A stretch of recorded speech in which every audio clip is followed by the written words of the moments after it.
सच्ची घटना हम आपको वृंदावन की बताएं। एक हमारे वृंदावन में एक संत रहते थे, हमेशा खड़े रहते थे।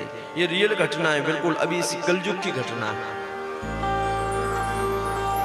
बैठते नहीं थे वो, हमेशा खड़े रहे। भोजन पाए तो खड़े रहे, प्रसाद पाए तो खड़े रहे, सोना भी खड़े खड़े। उनकी हर एक क्रिया खड़े खड़े होती थी महाराज। और जब वो आते थे तो लोग उनको कहते थे जज साहब आ गए, जज साहब आ गए, जज साहब आ गए।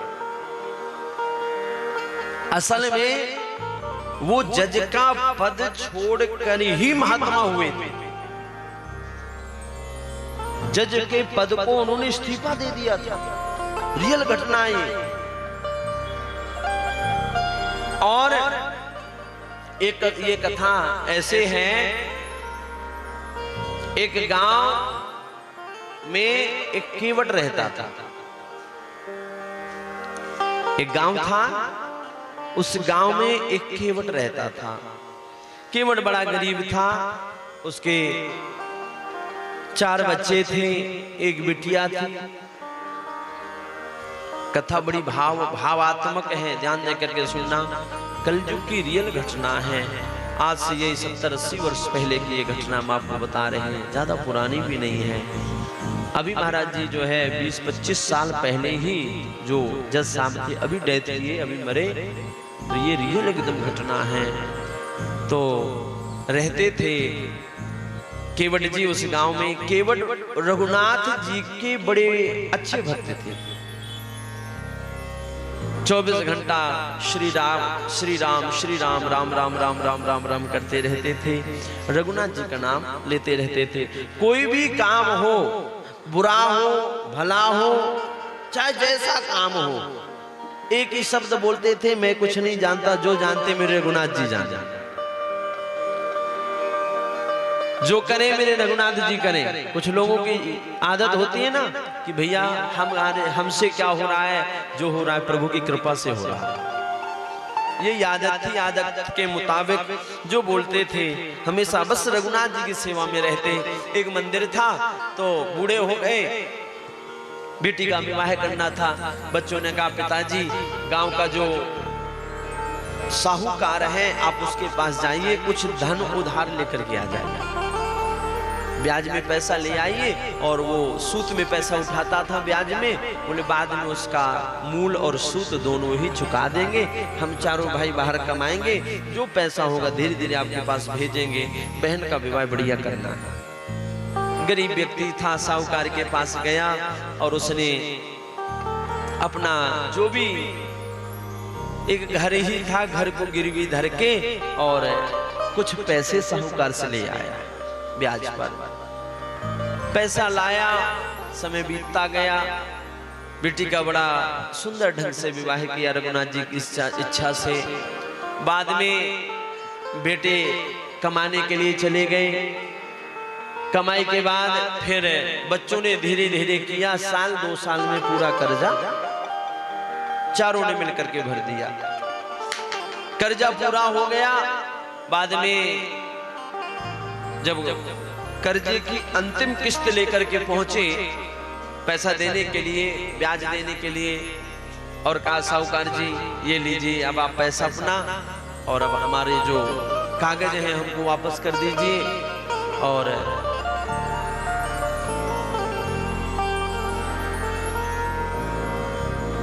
तो साहूकार ने उसके विश्वास में उसको पैसा दिया था, कागज वगज कुछ नहीं लिए थे। हाँ, तो विश्वास में साहूकार ने पैसे दिए और कहा सरकार ये आपका जो पैसा जितना भी शेष है ये ब्याज लीजिए और ये मूल लीजिए। ब्याज और मूल दिया। साहूकार ने एक पर्ची लिखी जिसमें लिखा कि आपका संपूर्ण कर्जा आज के बाद उतर गया, सब कोई कर्जा आपके ऊपर नहीं है। रघुनाथ जी ये पर्ची लीजिए। रघुनाथ ने कहा सरकार हम पढ़े लिखे तो हैं नहीं, आप जानो या मेरे रघुनाथ जी जाने। उसको लगा जब ये पढ़ा लिखा नहीं है तो ये पर्ची वर्ची देकर इसको क्या करेंगे। बोले कुछ बिल्कुल नहीं, हम तो अंगूठा छापे साहब। उसके मन में पाप आया और उस साहूकार ने क्या किया, उसमें पाप आने के बाद उस साहूकार ने वो पर्ची धीरे से रख ली और फिर जो है 2-4-10 दिन हुए तो उसने अपना एक नौकर भेजा और जाकर के कहा कि जाओ केवट को जाकर के कहो कि हमारा पैसा ला करके। केवट ने कहा महाराज कैसी बात करते हो, मैंने तो आपको पूरा पैसा दिया है। बोले नहीं दिया तुमने। उसके मन में बेईमानी आ गई और बाद में बात कोर्ट कचहरी तक पहुंच गई। जज साहब के सामने उसको बुलाया गया। साहूकार कहता है कि इसने मेरा पैसा नहीं दिया, अगर दिया है तो क्या इसके पास प्रूफ है, कुछ तो लिखा तो होगा इसके पास। केवट कहता है महाराज बड़ा बेईमान व्यक्ति है, एक पैसा दे दिया, इसका सूद दे दिया, इसका ब्याज दे दिया, मूल दे दिया, सब कुछ दे दिया, फिर भी कहता है पैसा नहीं दिया। पर कोर्ट में आपके शब्दों का कोई मूल्य नहीं होता है, वहां तो जिसके पक्ष में गवाही होगी उसी की जीत होगी। बाद में जज ने कहा भाई तुमने अगर दिया है तो तुम दोनों के अलावा तीसरा कोई था। केवट के मुंह से आदत के मुताबिक निकल गया कि हाँ मेरे रघुनाथ जी थे, मैं था, ये थे और रघुनाथ थे। उसको तो पता था, भाव था कि रघुनाथ जी तो हर जगह है, घट घट में रोसाइयां, ऐसी कोई जगह नहीं जहां रघुनाथ जी नहीं। जज साहब को लगा कि रघुनाथ किसी व्यक्ति का नाम है, बुला सकते हो? बोले हाँ सरकार जरूर बुला सकते हैं। साहूकार बड़ा मन ही मन प्रसन्न हुआ, बोले झूठा सिद्ध हो जाएगा, बाद में इसके पास जो घर वर है वो जब्त कर लूंगा, क्योंकि कोई तीसरा था ही नहीं तो बुलाएगा किसको ये। और इतना कह के अगले महीने की उसको तारीख दे दी गई। 1 महीने के लिए मुकदमा फिर से बढ़ गया। अब अगले महीने जब तारीख आएगी उसी समय आपके इस केस की सुनवाई होगी। जज साहब ने कह दिया। जज साहब ने आज अपने पेशकार को बुलाया और बुला करके कहा, बोले जाओ और जाकर के रघुनाथ जी के नाम से सम्मन जारी किया गया।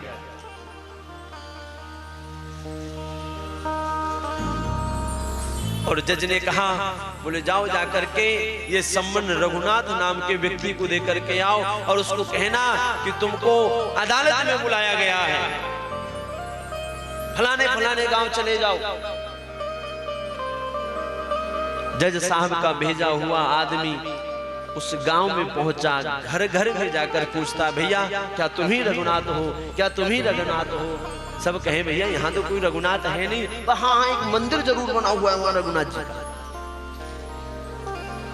और जैसे महाराज रघुनाथ जी का वो मंदिर के समीप पहुंचा, पुजारी जी का निकलना हुआ, उसने कहा ये रघुनाथ जी का मंदिर है? बोले हाँ हाँ हाँ। उसको लगा कि शायद रघुनाथ नाम के व्यक्ति ने बनवाया होगा, तो मैं ये सम्मान यहाँ दूंगा तो बिल्कुल ठीक जगह पहुंचेगा।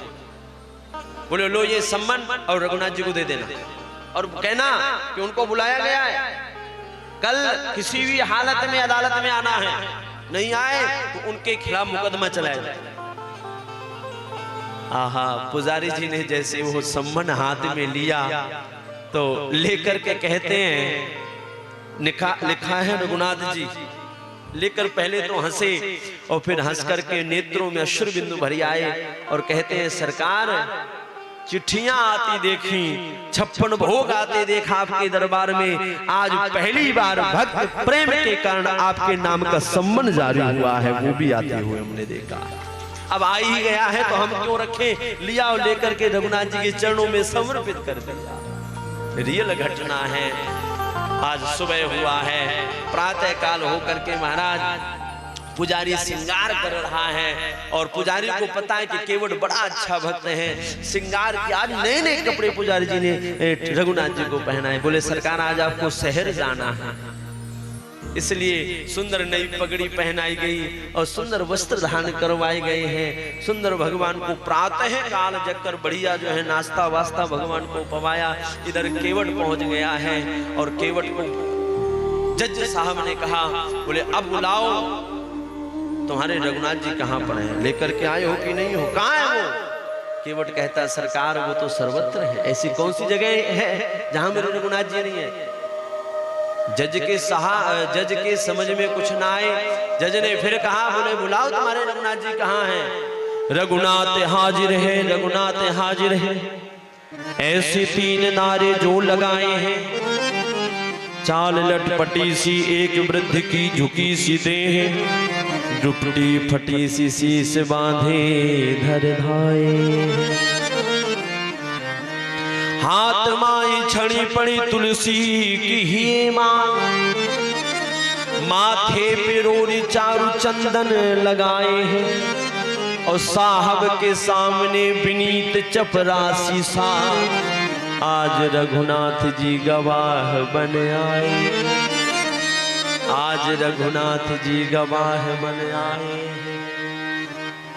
अचानक देखा कि जैसे 3 बार नारे लगाए गए हैं, रघुनाथ हाजिर हो, रघुनाथ हाजिर हो, रघुनाथ हाजिर हो, साहूकार प्रसन्न हो रहा है, आज केवट हार जाएगा, मैं जीत जाऊंगा, इसका तुझे घर मिल जाएगा। जैसे 3 नारे लगाए हैं, इतने में देखा कि सामने से एक अत्यंत बूढ़ा व्यक्ति, अद्भुत तेज है, जिसके चेहरे पर अद्भुत चमक है। महाराज शीश पे पगड़ी बांधे हुए हैं, दुबला पतला शरीर है, हाथ में छड़ी है, मस्तक पे चंदन विराजमान है, और आज गले में तुलसियों की माला धारण करके आज स्वयं रघुनाथ जी गवाह बनकर के हाजिर हो गए हैं। आज जैसे रघुनाथ जी सामने आए हैं, आहा, जज साहब ने कहा क्या आपका नाम रघुनाथ है? बोले हाँ सरकार मेरा नाम रघुनाथ है। आज भगवान कटघरे में खड़े हुए हैं, भगवान को बुलाया गया है आज सरकार गवाह देने के लिए। बोले क्या आपने देखा है इन्होंने पैसा वापस किया है? बोले हाँ सरकार मैंने देखा है इन्होंने पैसा वापस। आपको विश्वास नहीं तो इनके द्वारा लिखी हुई पर्ची, भगवान तो सर्वांतर्यामी है, भगवान ने कहा आपको विश्वास नहीं तो इनके द्वारा लिखी हुई पर्ची आप सेवकों को भेजिए और देखिए कि 10 अलमारी के अंदर जो है इनकी तिजोरी में वो पर्ची अभी भी फलानी फाइल के अंदर रखी हुई, 3 नंबर की फाइल निकाली उसमें रखी हुई है। और जैसे सेवक को भेजा गया महाराज वो पर्ची वहां रखी मिली। आज जैसे केवट ने देखा है, केवट के तो प्रेम अश्रु बहने लगे और बाद में जो है भगवान गवाही दे करके आते तो सबने देखा पर जाते किसी ने नहीं देखा। कब भगवान अंतर ध्यान हुए पता नहीं चला। केवट को बाइज्जत बरी कर दिया गया है, झूठा मुकदमा लगाने पर और कोर्ट का समय बर्बाद करने पर महाराज साहूकार के ऊपर मुकदमा लगाया गया है। उसको मुजरिम करार देते हुए मानहानि का दावा करते हुए उसको जेल में भेज दिया। और बाद में उस केवट को जज ने बुलाया। जज ने कहा भैया केवट तुम्हारा समय बर्बाद हुआ उसके लिए हम क्षमा प्रार्थी हैं, लेकिन एक बात बताओ ये रघुनाथ जी थे कौन? चेहरे पे बड़ा अद्भुत तेज था, कौन थे? बोले महाराज यही तो है जो मंदिर में वहां रहते हैं। तो क्या इन्होंने मंदिर बनवाया है? बोले नहीं नहीं मंदिर नहीं बनवाया, ये वो है जो मंदिर में बैठे हुए। मतलब बोले सरकार यही तो मेरे रघुनाथ जी हैं जो सर्वत्र रहते हैं। जब इतना सुना उसे जज ने, आज जज जो है नेत्रों से अश्रु बिंदु बह आए। उसी क्षण उस जज ने अपने जज पद को इस्तीफा दिया। सुख सारद नारद शेष गणेश ध्यान में नौज में जो न आते रहे, सोई आज विनीत अदालत में केवटा के गवाह कहाते रहे। सुख नारद सारद शेष महेश गणेश के ध्यान में जो नाते रहे, सोई आज विनीत अदालत में केवटा के गवाह कहाते रहे। आज जज साहब रोने लग गए। प्रसन्न हुए कि सुख धोखे दर्श दिए को भयो। बोले प्रसन्नता इस बात की है कि रघुनाथ जी ने धोखे में मुझे दर्शन दे दिया। सुख धोखे दर्श दिए को भयो, दुख नाहिन जो तज जाते रहे। कुर्सी पे बना जज बैठा रहा, और रघुनाथ खड़े समझाते रहे। बोले दुख तो इस बात का है कि मैं कुर्सी में जज बन करके बैठा रहा हूं, मेरे रघुनाथ जी मुझे समझाते रहे। आज के बाद मैं ये प्रतिज्ञा करता हूं कि जीवन में कभी बैठूंगा। त्याग दिया उस पद को, ऐसा पद मुझे नहीं चाहिए जो मेरे रघुनाथ जी को मेरे सामने मुजरिमों की तरह जिसने खड़ा करके। और बस उसी दिन से श्री धाम वृंदावन की ओर आ गए और निरंतर महाराज वृंदावन में हरि नाम संकीर्तन करते। जो भी मिल जाता बस उसे मांग करके खाते। जीवन ऐसे उन्होंने व्यतीत किया कि इतना बड़ा जज, एक चस्का हरि नाम का और भगवान के दर्श का क्या लग गया, उसका पूरा जीवन ही संतमय हो गया। ये प्रभु कृपा।